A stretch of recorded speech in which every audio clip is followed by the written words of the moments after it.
Le Parlement tunisien crie au scandale parce que Netflix a choisi Denzel Washington pour incarner Hannibal dans leur prochain film. Ça parle même d'afrocentrisme. Cette case fabriquée par l'Occident où il range tout élan de rétablissement de la vérité. C'est drôle comme ce sont ceux qui ont envahi des terres initialement habitées par des Noirs qui crient à l'appropriation historique et parlent d'un risque de falsification de l'histoire. En vrai, je ne sais même pas pourquoi ils sont étonnés. Hannibal était un soldat carthaginois, non? Donc de Carthage. Carthage a été fondée par les Cananéens, Phéniciens. Les Cananéens sont les descendants de Canaan. Canaan était le plus jeune fils de Cham. Vous voyez où je veux en venir?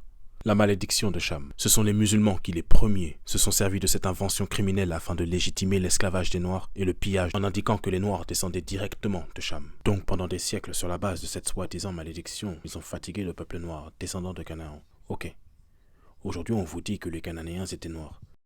Tout d'un coup, comme il vous faut Hannibal, vous nous dites qu'ils étaient blancs. Ça ne marche pas comme ça. Parce que voilà ce que cette malédiction blasphématoire a fait au peuple noir.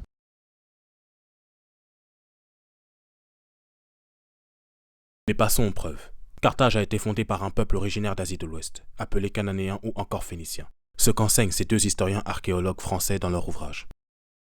De quelle couleur étaient les premiers habitants de l'Asie? Noirs. Ce que confirme l'historien Ivan Sertima dès l'introduction de son ouvrage. Ici et ici.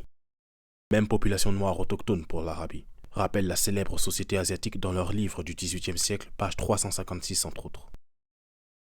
N'oublions pas non plus qu'à Canaan, il y avait beaucoup d'Égyptiens, donc des Noirs. Maintenant, lorsque les Cananéens ont quitté Canaan, ils sont allés au nord de l'Afrique et ont fondé Carthage. Sur place, ils ont trouvé des Africains autochtones noirs qui étaient les premiers berbères. Approuve le docteur Berthelon dans Bulletin d'anthropologie. La population de l'Afrique du Nord a été sémitisée à une période relativement récente par la conquête arabe. Primitivement, elle n'était pas sémitique. Des fouilles archéologiques ont été réalisées dans ce qui était la Phénicie. Donc tout ici.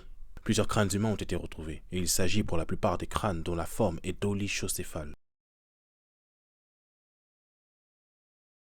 Le mot fait peur, mais voici quelle population a cette caractéristique crânienne. Les Noirs.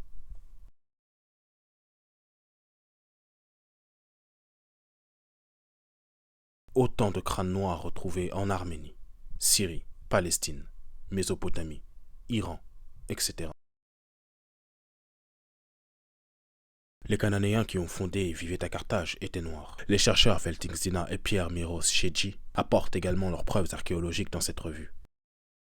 Le chercheur Miros Chedji le fait une autre fois dans cette autre revue Paléo-Orient.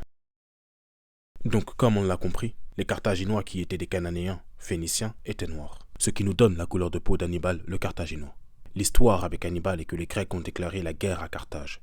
Ils ont perdu. Ensuite, ça a été le tour des Romains.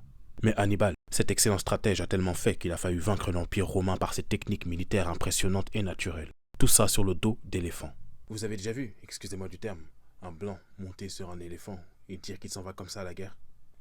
Juste ce détail sur Hannibal nous dit déjà que c'est un homme noir. Mais en plus de tous les éléments que nous avons vus, il y a bien sûr cette pièce qui a été retrouvée où vivait Hannibal et qui est assez représentative de la méthode guerrière utilisée par Hannibal. Son visage d'un côté et l'éléphant de l'autre. Mais prétendre qu'à cette époque, dans Carthage, lieu dominé par Hannibal, cette pièce gravée comme ça concerne quelqu'un d'autre qu'Hannibal, c'est clairement de la mauvaise foi. Surtout quand certains nous disent qu'il s'agit là de la tête d'un esclave, un Mahou. Pour ma part, tous les hommes se valent, mais pour beaucoup, non. Alors qui graverait la tête d'un esclave sur une pièce? Voilà, on l'aura compris. Denzel Washington est complètement pertinent pour incarner Hannibal. Le seul truc qui me dérange dans tout ça, c'est encore cet égarement religieux africain. Hannibal signifie qui a la faveur de Baal. Baal, une entité démoniaque, ce qui explique tous ces rituels et sacrifices d'enfants faits à Carthage.